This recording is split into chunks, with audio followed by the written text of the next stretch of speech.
Welcome to Permission to Kick Ass, the show that gives you a virtual seat at the bar for the real conversations that happen between entrepreneurs. I'm interviewing all kinds of business owners, from those just a few years into freelancing to CEOs helming 9-figure companies. If you've ever worried that everyone else just seems to get it and you're missing something or messing things up, this show is for you. I'm your host, Angie Coley, and let's get to it. Hey, and welcome back to Permission to Kick Ass. With me today is my new friend, Jen Hope. Say hi. Hi. Hi. I'm so excited. We were talking about all kinds of lovely, geeky leadership things and people management. This is all the kinds of stuff that I really love talking about. So I'm so excited about this. I know I kind of spoiled a little bit, but tell us more about your business and what you do. Yeah. So people hire me, leaders hire me often in the startup world, as you already alluded to really focus in on regaining control in their lives and their leadership, ultimately because they desire for something to be different. So we go in with some laser beam coaching and guide them into the areas of their struggling, what's getting in their way, so they can set out and achieve what they set out to achieve. I love that. And I really want every entrepreneur listening to this, especially if you have this story in your head about, people management. I suck at managing people. That's really something that I've struggled with. I'm terrified of hiring people. This is going to be your episode. I have a feeling, because I have been there. I would say I have not always been the best manager or leader of people. In fact, I think I started out under the same delusion that a lot of leaders probably believe in, which is, but I told them what to do. So why don't they just do it? Why aren't they just following my lead? Like, there's a system, there's a method, just get it done, versus like empowering people, inspiring them. So yeah, I don't know where I was going with that thought. It's so common. It's so common that we lead by default in our own style. So that makes a ton of sense to me. It makes a ton of sense to me that we're saying, hey, this is how I do what I do. This is how I've achieved what I've achieved. Come along and do it the way I do it, which, after studying some human behavior, we learn is not the way necessarily, right? We're biased in our own preferences. And that one of my favorite things to do is help people really unlock for themselves, like, what are my preferences and what are the preferences of the folks around me? So we can lead them in their style, in their way, in a way that engages them to truly do their best work. That's awesome. And I didn't even realize that I had this kind of leadership gap until I had the opportunity to be mentored by a leader who led by example, that classic example. So I had basically made a nuisance of myself for years. I was a copywriter. I wanted to be promoted to senior. I wanted that glory and that responsibility and that recognition. And of course, with the added responsibility and the added pay came training junior writers. And so I remember one day where I was struggling to train a new writer on the team because they couldn't do it, in my opinion. Like, they just weren't doing it right. And I kept trying to get them to go back and follow it the way Angie would do it, like come up with the piece and the idea that Angie would do. And he was so generous and compassionate with it. He was like, no, you're doing this all wrong. He didn't do that. He pulled me into his office and sat down and told me, so if you're telling them how to do it every step of the way, how are they going to learn? How are they going to figure it out for themselves? How are they going to know whether it's your process that's better for this or their process that's better for this? Did you ever think about the fact that their solution could be maybe even work better than yours? You found one that works, but theirs might work better. And it was such a loving bitch slap of compassion. But none of those thoughts had ever occurred to me before that moment that, there's multiple solutions to this problem. Maybe mine is not the one. And maybe I'm not actually helping as much as I think I am by trying to walk them through it step by step the way I would do it. So I'll start by kind of telling the world something that anybody who knows me personally already knows, is that I'm obsessed with the SmartLess podcast.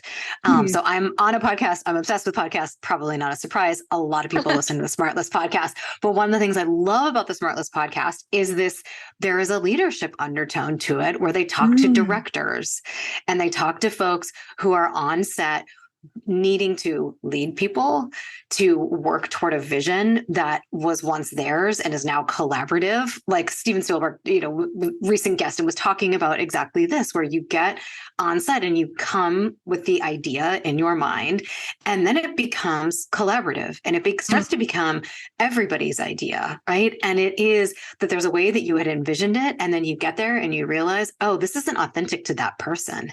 And I think it's the same, I hear the same undertone here, that that's not that person's process. That's not that person's vision. And there is what started and how we showed up. And then there's like, what is, and having the capacity for that as a leader is really like a growth game, right? When we start, we don't know that. We're, young enough, naive enough to think that our way is the right way. Oh, that's a rough lesson to learn. Been there, raising my hand, learned that lesson the hard way. And then we get to see like, oh, this is what it really looks like to loosely hold, like open palm, hold the vision in your hand and see what it becomes. Oh, yeah. And especially I'm grateful for the opportunity to have learned that with creative people, because creative people, and there's lots of creativity. I'm not just talking about the artistic sense, but in this case, I was working within a creative department and seeing the way that people solve problems and the ideas that they came up with that never even occurred to me and would never have occurred to me if we hadn't opened that conversation and had that dialogue, shutting it down. And that's exactly what it is. If I had just forced my opinion and my processes the way, that would have shut down all of the other opportunities. And my way wasn't always the best. You're absolutely right. That's such a hard lesson to learn. But that ties into something about your bio that stuck out to me. We mentioned this a little bit before we started recording, was that you said that you were a self-kindness advocate. And that made me like do a little happy dance in my chair. Do you want to speak to that a little bit more? Yeah, I think this started for me at a place where I had my own kind of life, hit you in the face kind of moment, learning that this was not my default setting. I had to learn, particularly in leadership and learning on the job. I think, like a lot of folks in startup leadership, I was learning at leadership as I was doing it. Not a great place to learn management for the first time, really, when you're in a high pressure job under high pressure stakes, and have the job of both growing an organization and yourself at the same time. Like, whoa, that's a huge level of responsibility. And I think what I learned in that process, kind of learning in a silo. I didn't necessarily have a coach at the time. I was learning like the book version of management and leadership and self-kindness and compassion and all of these other tools that we start to learn as we reflect, and was continuously like bopping myself, bashing myself, let's be really honest, over the head with what I didn't know. And it made growth like that much harder. It made it like shameful. It made it really miserable in a lot of ways when I was, just baseline learning the basics along the way. And it took a lot. It took a lot for me to really start to turn that around and to meet myself with understanding versus perfectionistic tendencies of like, boom, boom, boom. Why didn't you know better? Because I didn't. And so that was where things started to unlock for me. That's where I started to see in myself, and really have taken this all the way through to my clients, that there's growth, and then there's growth that comes with kindness. And it is so different. It is, it can be so much more easeful than the experience of going through it with your most critical self in tow. Yeah, I love that you mentioned that whole concept of why didn't I do better? Because I didn't know better. That's okay. That's not an excuse. And if you would give your child, your sibling, your best friend, somebody that you know and you really care about, that same grace, well, why didn't you do better? Did you even know how to do that thing yet? Of course you didn't know how to do better. You deserve that same kindness and compassion from yourself as much as everybody who leans on you deserves that kindness and compassion from you. In fact, like I know I'm sassy and I swear and all of that jazz on Permission to Kick Ass, but I believe in kindness and respect as just a way of life, because you never really know what someone else is going through, and how just taking that understanding stance versus that judgmental or frustrated or I've inconvenienced, this is an outrage stance can actually solve problems a lot easier than trying to put someone in their place, or shame. Shame is another good one. And I feel like I've been ranting about that a lot lately, because shame doesn't help you do shit. It just shuts things down. And then you don't move forward from there, because it's such a painful experience. It doesn't really inspire growth the way this compassion would. Is that something that you would agree with? Oh, so much. I mean, I use a story, a metaphor with clients where, in our most difficult moments, those moments that can sometimes show up with shame or embarrassment, or that, like you said, that tendency to want to go like internal shutdown, right? Like keep ourselves frozen. This metaphor of like us sitting on a front porch with like the most compassionate friend, like the person that maybe we wanted our parents to have been, or that teacher or coach that really loved up on us in a way that worked for us, and what they would say in that difficult moment, right? Like to tell ourselves in that moment, like we're not the only one who is struggling right now. Like struggling is a part of life, that like we can expect to have struggle, and that is okay. That's the big human experience. And then it isn't always going to be like that. Like we don't have those two, like no one, unless you were in a system, family system, education system, something, therapy that taught you some of these things. We don't know that. We weren't taught that. And so a process that really helps folks move through those tough moments as well. Oh gosh, like how much would that have helped me, when I was in the early stages of learning some of these lessons. Oh, yeah. I mean, I think about how many times in life where I was really struggling to the point like paralyzed, frozen, can't take any action. Also using that to double down on, beating myself up, using myself as a human punching bag. All right. So the shame set in. I'm judging myself for failing to act in a way that I didn't know how I should be acting because I didn't know any better. And then because I'm paralyzed because of the shame, I'm now starting to say, well, you're a jerk. Why don't you just get up and do the thing? Do better. Just do better. Wait, didn't we just cover that with, I don't know how to do better? So how do I get to this process? And I can't even enumerate the number of times that something that I thought was so shameful, something that would change everybody's perspective of me if they knew this thing about me, turned out to be a total, like almost non-issue when I just revealed that to the light of day. The shadows all went away and people went, wait, me too. Wait, what?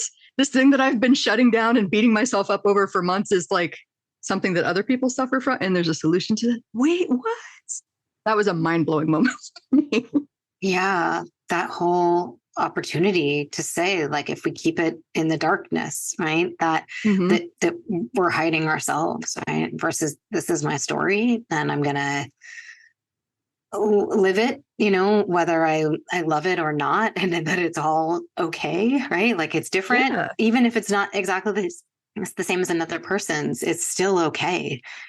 We all have pain. Like that's really, as it's a part of life, and whether we like it or not, it just is.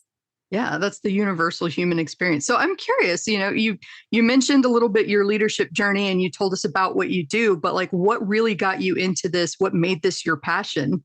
Let's talk about it in your business context.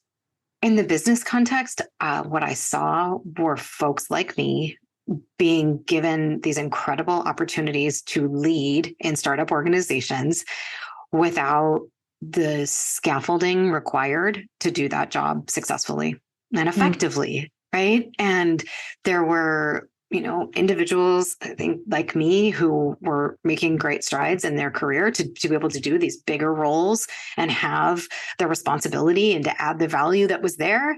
And they didn't have the basics. They didn't have the tools that were required, and that would serve them, right? It's even being beyond, what they need to do it well, but to be effective, to be confident, to be what I call self-authoring versus somebody who's trying to, in a reactive way, either control or protect or comply to be what somebody else has told them they should be or that they want to be, versus somebody who really understands the competencies of leadership, collaboration, vision, strategic systems thinking, right? Like all of these things, balance and composure, right? These are things that we're not not taught as critical elements. And I think in a lot of ways I like to kind of debunk some of what we think we know about leadership and give framework in plain language that people understand, and give them paths to say, okay, if these are the ways that you may show up, in fear, because we all have this. How do we move to a place where we can be generative, energy giving to folks around us, to the business, and reach, further outcomes, versus something like that we talked about right before we started this call, which is leadership limiting our potential business outcomes. And so removing those barriers is what I saw as an opportunity, and people really being able to live these more easeful, fulfilling, joyful lives alongside their career, which is baseline for me. When you talked about being a kindness advocate, this kindness, this inner peace, this understanding and kindness of self is sometimes at the very root of why folks are struggling. And that's the barrier that I hope to help with.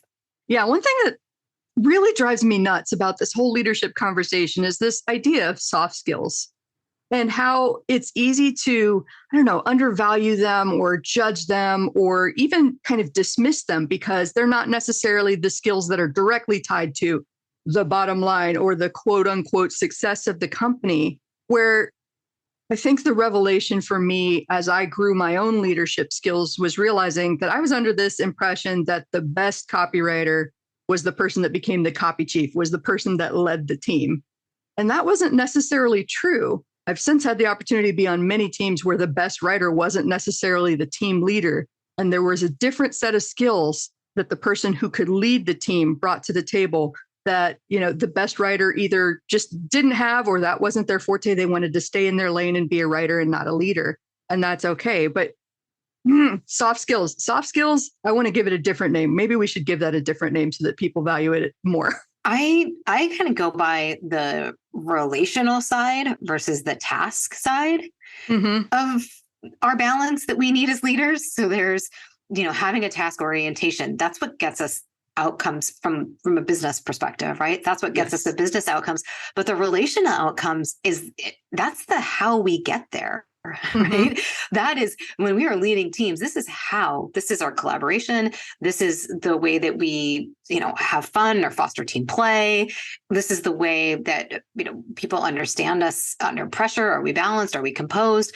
Are we authentic? Do we kind of walk our talk? Those are critical pieces of who we are as a leader and how we do what we do, versus the strategy, the systems thinking, the ability to, achieve the business outcome. The most recent leadership research would suggest that we have to have a balance. And that if we are out of balance, we're essentially limiting what we're, our true potential.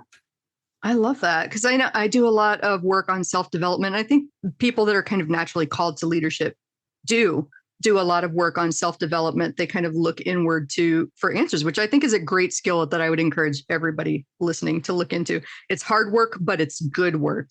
And it can only make you a better person for taking that work seriously and valuing yourself enough to look inward for those answers. But basically, all of that boils down to, and this concept really changed my life a couple years ago when I first heard it, a balance between being and doing.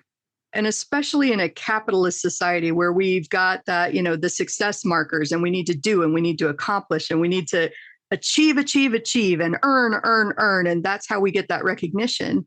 But being, that relational side of it, being present in the moment, enjoying nature, cultivating relationships with friends, family, and loved one, cultivating relationships with people that you work with, clients, all of that stuff, getting to know people and being human, in addition to achieving all of the stuff, is what makes life gorgeous, I think.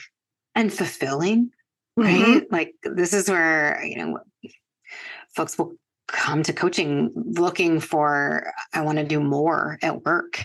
That's the early stage, right? That's what we hear. I want to do more at work. And not always I want to do more at work. I want to have more meaning, often is underlying that statement. I want to feel more connected. I want to be more connected. It's so important, right? At the end of the day, we're human. We're not like productivity machines.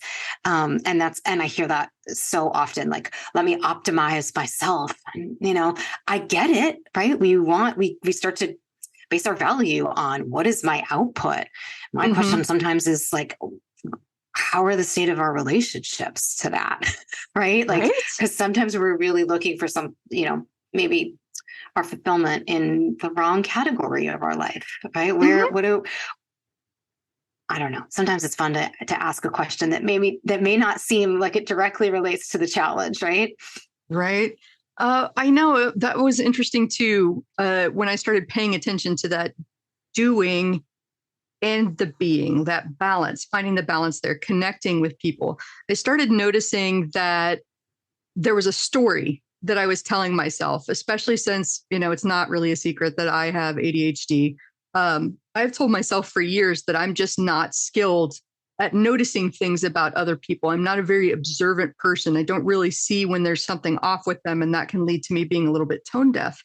But when I started to shift that focus from achievements to balance of achievement and relationships, that was when I started noticing on the teams that I ran that I could pick up on subtle cues, that my writers, the people that were working for me, did not need to come to me and tell me something was wrong.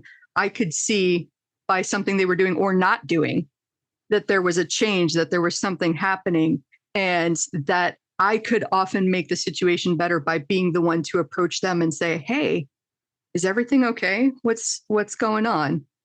Talk to me. I'm here. Open door. Let's find a solution for this. And sometimes things weren't wrong. They were just like, I'm a little bit overloaded right now, so I'm just going to be head down and focusing on this. And so, once I did have a person that wound up getting on a call with me where I had asked them, something has changed and I've noticed something going on here. Do you want to hop on a call and have a talk? And this person came to the call already in tears, convinced that they were going to be fired. And I was like, oh my God. Oh my, sorry. If I gave you that impression that was what was going to happen on this call, I am so sorry. Like, do you need a moment? Do you want to come back to this in 5 minutes when you had a chance to breathe a little bit? Because I don't want you to feel that way. I'm coming to this saying, I've noticed these challenges and I want to know what's going on. And I want to see if I can help you and support you while we fix this. And I could see the whole energy change when I approached it that way. Whereas before, I probably would have been somebody that's like, why are you missing deadlines? Why is this happening? You can't keep doing this. Stop doing this. It's causing why can't you just fix yourself? And, I think that ties nicely back to what we were talking about at the beginning about you don't really know that you could do better until you know that you can do better. And I can see looking back how that approach of just stop doing that, do better, wasn't actually helping solve the problem. There's a motto, framework, whatever you want to call it, that I remind myself of very frequently, that this person is doing their very best. Because like none of us throw the covers off in the morning and are like, God, I'm going to do a shit job today. Like that's just not how, we're not, right? Like we're not rolling out of bed every day being like, hey, I'm really going to piss off Angie today. Like that, we just don't wake up that way. Like that's my stance, right? Like, and those of us who are in pain and in struggle and who maybe haven't found the help and resources that we need yet, we can, right? Like there can be ways that we can not take the best care of ourselves yet. I get that, right? And even that person wakes up in the morning and sets out to do their best, right? Yes. Like there is not, I haven't run into anybody yet who's like, I'm really going to go out and do some damage. Like that's my purpose today. Right. And that's where I start. So when that person is sitting in front of me, my thought process goes, this person isn't meeting the requirements of this role. This is their best. Right? Like that is where we have to start the conversation, because I don't know what I don't know. And I do know. And if I can give them that generosity, then on my worst day, I can give myself the generosity to say, that was my best today. That was it. And I really can lay my head down at night, like in that integrity, that I did my best, even if I can do better. And know in my heart of hearts, I can do better. I love that approach to it. Some days our best is going to be better than other days. And I actually was talking about that with my life coach a while back, because I found myself sinking into these spirals where on low energy days, on days where I just can't seem to get it together and focus. All of the tools and the coping skills that I've developed over the years they're not working for me today for whatever reason. Usually having to do something with, I got some poor sleep. It's a rainy day. My cat has been bothering me. Like I just started the day off on the wrong side of the bed. And there was one day in particular that I was melting down, and I told him, I had this free day and I had so much that I wanted to get done. And I just feel like I didn't do anything on the business. And he goes, okay, so walk me through your day. And I told him step by step. I got up, I did this, I did that, I did that. And he goes, so what I'm hearing is you worked on your business in this way and this way. Okay, got it. Keep going. And I kept going through all of the hours, all of the appointments and the things that I did. And he kept reflecting back to me with like, okay, but isn't that working? Isn't that working on your business? So, I mean, you didn't check the exact specific thing off your list that you intended to do, but is it true that you didn't spend any time working on your business today and that you wasted an entire day and you sucked? Because it feels like you're beating yourself up for a story that's not necessarily true. And that led to such a wonderful conversation. Again, that like self-kindness, being able to see that I did my best that day, even if it felt like I didn't. Then we started to establish, okay, for low energy days, since I know they're coming again, what is a minimum that I can set to myself to aim for, that if I achieve that day, that was good enough. And everything else is gravy above that. And it's usually just like one important task that I want to get done that usually takes me like an hour, maybe two. If I can get that done today on a low energy day, woohoo, winning. And if I can't, self-kindness. We'll try again tomorrow. Right? I love that too.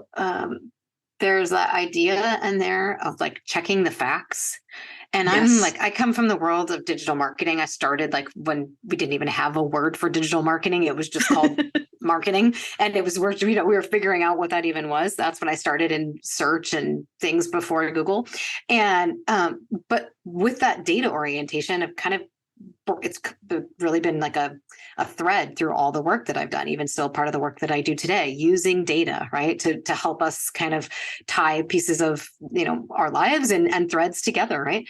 And in this way, this idea of checking the facts, right, where we get this hot thought, right, as it were, like, I sucked today, whatever this thing that that the machine between our ears that is supposed to be our buddy, but is actually sometimes not, a gremlin creates some narrative that says like, oh, you really suck, or you didn't do enough today, or whatever. This idea of checking the facts, because that's what I heard your coach do, right? Like, is stand by and say, well, what are the facts? Right? Give me the data. Tell me what happened in a non-judgmental way. Tell me what happened in like neutral, or what I would call like wise mind, that says, okay, there's some emotion, there's some rational, and somewhere in there is what's wise.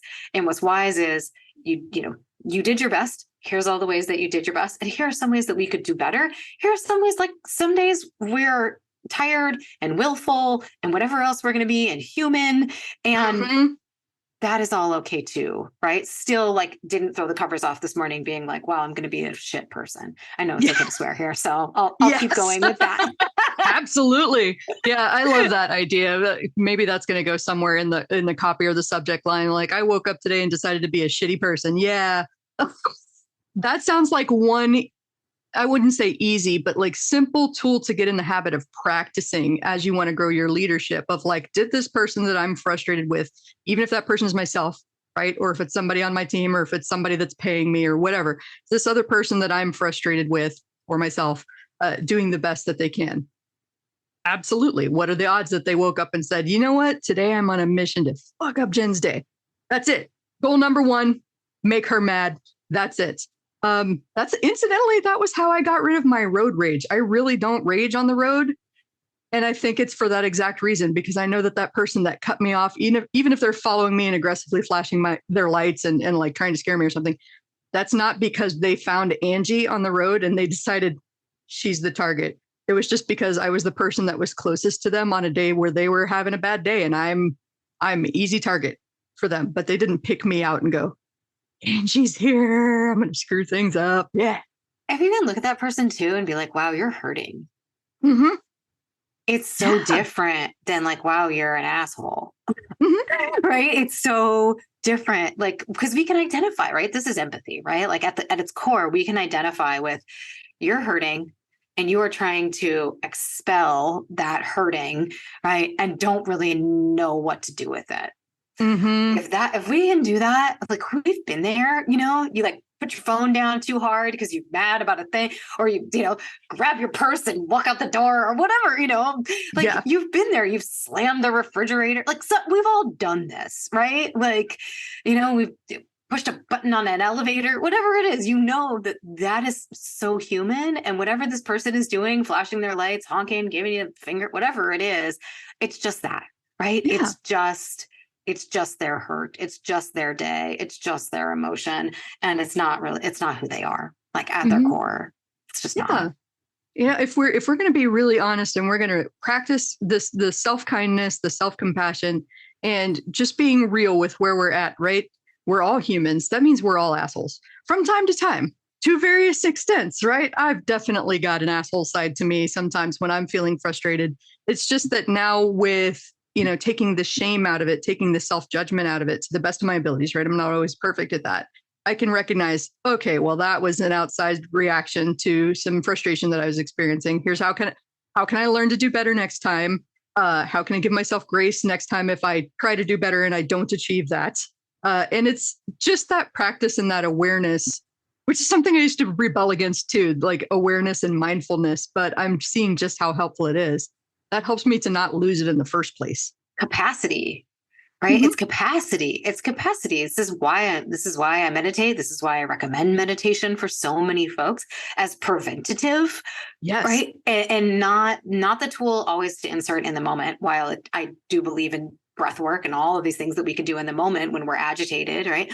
But as preventative tool to build capacity, there it is like kind of single-handedly like been my go-to Hmm. in managing emotion, right? And Yeah. having the capacity to handle when the seas are rough of life, because and in small ways and in big ways. I mean, like, annoying meetings, the patience to sit through a tough call, the Hmm. courage to have a conversation, right? Like all of Yes. these things, we need emotional capacity. And that's what I hear underneath that, right? And when I hear Hmm. people acting in ways that don't match their skill set, that's what I get Hmm. curious about. Like, what's your capacity like? And even when you talked earlier about like the days where we have like diminished capacity. I didn't sleep as Hmm. well. My cat was annoying. My kids were sick. My blah blah. I had a rough meeting the day before. I took on feedback whatever it is. I had a conversation with a family member that was challenging. Like reduces our capacity. Right? We have Hmm. diminished capacity. We have diminished resources,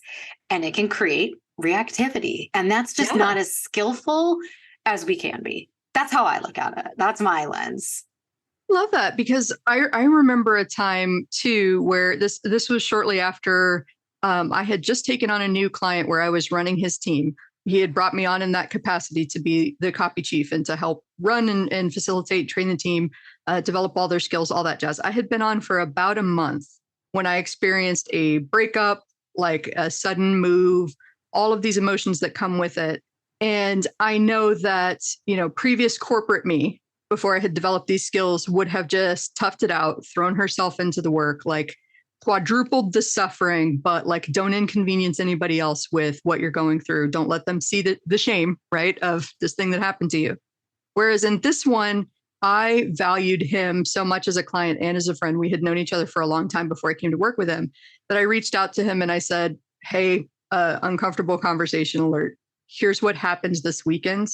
I don't think I'm handling it very well. And I know that this is not the greatest time for me to basically be melting down when you just asked me to take over. And I know that you were looking forward to being able to hand these off to another leader. I will probably need some backup. I'm doing what I can. And I'll keep you updated as this situation develops as to what I can do. And just know that, you're here, you're on my mind, the team's on my mind. I'm trying, but I'm not fully here. And that was so I'm mildly teary-eyed just like recalling that memory and how hard it was for me to put myself out there to that. But and the reaction I think that I was scared of was coming back and being like, wow, I didn't need to know that. That's way too personal. Why don't we just call this whole thing off? You're letting me down. Instead of it, that he came back to me with a whole ton of compassion and he went, wow, I'm so sorry that that's happening right now. I know that the timing is sucky, but we'll figure it out. It's fine. Don't worry about it. Go take care of you. Let me know if you need anything. And he goes, actually, thank you. And I was like, wait, what? That was enough to shock me out of my self-pity and be like, why are you thanking me for dropping this in your lap? And he goes, you actually just showed me a flaw with how I was thinking about my business, because I was thinking I could hire this leader to come in and take over this and then I could hand it off and be done with it. But what occurred to me as you were sharing this with me was maybe it's not a breakup. Maybe you got really sick. Maybe you got hit by a bus. There are all kinds of reasons that you could be incapacitated and not able to fulfill on this job. And I didn't plan for that. I didn't account for that when I hired you. I didn't think about how we would cover for you if you were out and how to make sure that I didn't have to step back in to cover for you. So like, I know that, me thanking you for this is really, really weird in a sense, but it shows me how I can do better as a leader in the company. I was like, okay, now I'm going to cry even more for different reasons, but thank you so much. And I'll talk to you later. Wow. I didn't expect to tell that story when I came on here today. Oh, that story is so beautiful. Like my hand was over my heart as I was listening to that for so many reasons. Like the vulnerability of saying I'm hurting in a professional environment. Like in some scenarios, we are conditioned that that is not okay, right? Versus being vulnerable enough to say, I am human and I am in a human struggle. And in addition to this role, I am a human in a human struggle, right? And like how vulnerable and brave, oh my God, so brave that is. Really. And yeah. And then to also have this person see the vulnerability in their business, which as a business owner feels like our own vulnerability. So the way that you were able to say, I am vulnerable, that opened up this possibility for this person to also recognize their vulnerability, but then also name their vulnerability in their business. So like two people being human, saying, like raising hands and saying, I'm so vulnerable. Like, oh my gosh, my heart is like warm. And like, I feel like my heart's growing like the Grinch. Like it just grows like, like it's so beautiful. Grinch references, that makes me happy. Well, and the funniest thing about this too is I'm not going to name him, but I know that people that know me will know exactly who I'm talking about. He and I are probably two of the biggest, sassiest, mouthiest, most confident looking, brashest people that you would know out there, that it looks like we're confident and attitudinal all the time. And it's so funny when, I don't run his team anymore, but when people used to like audition to write for him, they would always come in with that kind of superficial interpretation of his bravado and swagger. And I'd be like, I need you to understand that underneath that, this guy is a big ball of mush. And he really, really cares about all the people that he works with and the people that he does work for, the people that he built this company for. So like the superficial stuff, it's got to go. We got to have some depth to it. This is a real human, a real person, not a personality. And I don't know, like, just like you said, that vulnerability, we are three-dimensional human beings with souls. Neither one of us is the persona that we appear to be. Even everybody watching this or listening to this, they're not watching it, I'm not sharing the video. Everybody listening to this and hearing, kick ass, Angie, kick ass. And like, no, Angie has moments of vulnerability and snot bubble tears. And that was especially scary because that was my first big consultancy in walking away from a very high level job.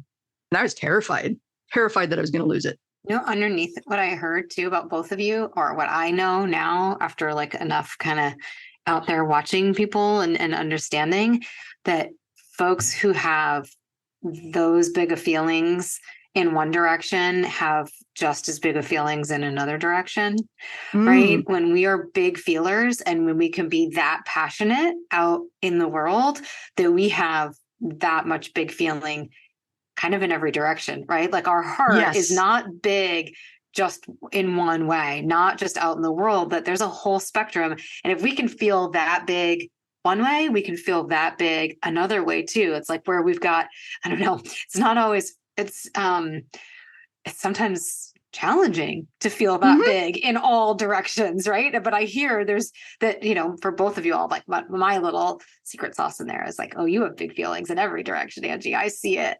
Oh yeah, and I'm grateful for it too. Like I remember in all the processing and the self-development after that split, and whether or not it was going to impact the plans that I had, which, now looking back, it's been over 2 years since that happened. And I've had so many wonderful opportunities and things that actually wouldn't have happened, or very slim to none possibility that it would have happened if that breakup hadn't happened.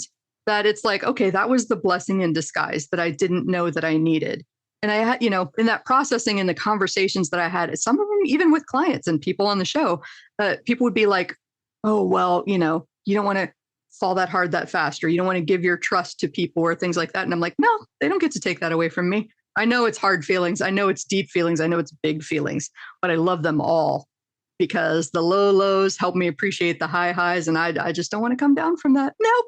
It's who I am. It's my superpower. It makes me who I am. I'm raising my hand because same, big feeler. I'm a big feeler. I'm into big feeler people. Like I am with you. I appreciate it. I appreciate it. I used to think I was sensitive, right? Now I'm a big feeler, man. Like I just get big feels and I love it. And I'm glad that this is becoming more of a conversation because I remember, to tie it back to what you said earlier, I remember in the corporate environment having conversations with superiors that were like, okay, so I need you to leave your home stuff at the door. And when you're here at work, you're here to work. And I'm like, wait, do I have like a work brain and then a human being brain that like, what was that? There's that HBO show that I can't remember what it's called, of course, right now, but that's the Severance? concept. Yeah, severance, that you can come into work and turn off your human side and you can go home and turn off your work side. Like, not that I advocate being work 24/7 or, emo 24/7, but like they're both part of who you are and what makes you magnificent. And make no mistake, everybody listening, you are magnificent. Even if it doesn't feel that like you're such a unique, special combination of circumstances, billions of years in the making. Right? Like, look at how many things had to line up just perfectly for you to exist right here, right now, in this moment, listening to this. This is another rant that I did not know I was going to have today. But like, for you to be here and not feel special, damn it, I'm going to rant about this. You are special. You have something to offer. And if nobody else out there in the world is telling you that, Jen and I are here telling you that. And you're loved, right? You're loved. I love you, like baseline, right? If no one has told you today, like, you are loved and nice bum. Like those are the things that you needed to hear. Right? Like, come on. And like, here's a hopefully consensual, right? Slap on the booty. Like get it going. Right? Like, yep. like just roll with it. High five, my friend. Yeah. Yes. Oh, I love all of this. So I know we've been kind of circling around like tools for getting better at this, but do you want to dive deeper into that? I know that you had some ideas on how we could, just tap into whatever natural instincts that we have and then develop the ones that we don't. So, yeah, one of the tools that I start folks in often in coaching, I would say almost all the time, is understanding behavior and our preferences around behavior and communication. I work with a tool called DISC. It's one that many have heard of. I've taken that dominance, one before. influence, steadiness, compliance, 4 colors, 8 preferences, kind of on a spectrum. And that's one of the first places for me where we can start to look at, and I would say that I think I have a unique perspective in that I look at all of the makeup of something like DISC, where I've heard others in the past, share with me stories of like, oh, I'm a red. I call a lot of garbage on that. Like, we're not a red. Like, we may understand that some of our preferences are, above the line on dominance or below the line on dominance. And what does that mean to us? But like, we're a unique combination of human being. And that has nothing to do with applying a label of a color and what that means to somebody else, to us. Yeah. And instead we interpret data. Again, like I talked about, I'm a data nerd and I like to dig in, geek out on what information tells us and then what it means to the individual. But we talked about self-awareness as that starting point. And that early on, even when you first started talking about the way that you manage, I got curious about like, I wonder what Angie's preferences are around Ooh. process versus big picture thinking, right? And where, if we're an early manager, can we show up in a way that maybe it never intends to feel micromanagey, but to a person who's a big picture thinker, if we're up in their process and up in their details, maybe it feels micromanagey to them, right? Mm-hmm. Maybe. And I'm making this up as an example, right? Not to say that that's what was happening then, but maybe, right? Like maybe Yeah. we were up in somebody's process and this person is like, leave me to come up with ideas in my own process and I'll come back to you, right? For others, it can feel like, I like to have a methodical, steady pace to my work. And for some of us, like we're ready to change just for change sake. Yeah. And that's the kind of stuff that we start to learn about ourselves in that process. Introversion, extroversion. Do we have an outgoing, prefer to process externally? Are we more reflective? Do we want time to go and think about an idea and come back with our best ideas? Do we want to make decisions? Would we prefer somebody else to lead? Like they're all different ways of being and doing. That's kind of the how we do what we do. How do we get to outcomes? How do we get to what we achieve? And that's where we start. That's the tool, right? Start to understand for yourself, what is your bias? I'm raising my hand here because I really was caught up in my own bias as the right way as an early leader, as a young leader. Same here. And it really limited me, and it limited my team, and it limited my outcomes. And not knowing didn't stop me from really limiting myself. Not knowing any better, turns out, isn't a recipe for actually getting out of your own way. But eventually, we can learn these things, and we can get out of our own way. Be able to kind of unlock some of this leadership effectiveness that we would have if we had done the reflection, if we'd done some of this diving into the data and looking at what we know, what we like, what we prefer. And there's this interesting concept. I'm sure you're familiar with it. The Bader-Meinhof principle, which is so especially now in this digital era where we're being bombarded every single day by information all the time from everywhere, from our phones. It's happening overhead at the grocery store, just like information flying at us all the time. Your brain is naturally filtering out something like 90% of that because it's trying to keep you alive and it's trying to keep you focused on what you're doing and what you're trying to achieve. So the easiest way that I have to explain this is the yellow car. I bought a yellow car and now suddenly there are yellow cars on the road everywhere. And that's not actually true. If we go back to that story from earlier, what are the facts? The facts are there have been and always have been yellow cars on the road since cars started getting paint beyond black. Is it true that there were not yellow cars until you bought one? Are you that big of a trendsetter? Probably not, unless you're Kim Kardashian, in which case, hey, promote me. The truth is that you were just filtering that out until you saw that, and that was more data that your brain started to recognize and go, hey, there's more yellow cars. What's going on here? So the way that ties back into it in the context of what you were saying was I heard this interesting thing about I don't know what I don't know. And if I assume that I kind of know what the possibilities are, I am limiting myself. I'm preventing myself from even seeing in this Bader-Meinhof phenomenon way that there might be other possibilities out there. And I know that one of my favorite stories around that was from the pandemic, this taco stand that I heard of in LA. And I've told this story before, but I still freaking love it, right? Think about the things that you know to be true in this business. It's taco. It's high volume, low cost. There's staff that are assembling that need to be paid. There's perishable food. There's all kinds of stuff. So when pandemic shutdowns happen and you can't sell high volume, low cost tacos, and you've decided that all you can do is high volume, low cost tacos, what happens? How do you find a solution to keep moving forward? You don't. You go out of business. You suffer. But these folks that I really admire went, well, they came at it from a sideways angle. We have a lot of perishable food. We have a lot of toilet paper because there was a run on toilet paper. We have people to pay. There are hungry people near us that could probably use this perishable food and can't get to the grocery store. What do? They started putting together these family packs of 5 pounds of meat and tortillas and eggs and a pack of toilet paper for people for $200. All right, suddenly this is not a high volume, low cost taco, but a moderate investment, but multi-meal family pack where it's neighbors helping neighbors and they get to support their community and they get to support their employees. I know that seems kind of like a random tangent, but I thought that story was just a perfect illustration of what you said, keeping your mind open to, I don't really know what I don't know. And I don't want to limit myself if there are possibilities out there that I don't know about yet. There's flexibility. I heard that in there too. Like this idea of flexible thinking, where like, I think, what I hear in that too is like when we don't know any better, are young enough to have the blissful unawareness of I am right. Yes. it right, like the naivete to be like, I'm so right and I'm so confident in how right I am. Oh, I miss those days, right? Like, oh, yes. it was so I knew everything when I was 16. It was great. Right. Exactly. Right. And the confidence to just rashly do what it was that we were doing without awareness was, the bliss of it. And also like, what were we doing? But and then, what we start to learn is like this skill, I use the word again, skill of flexible thinking.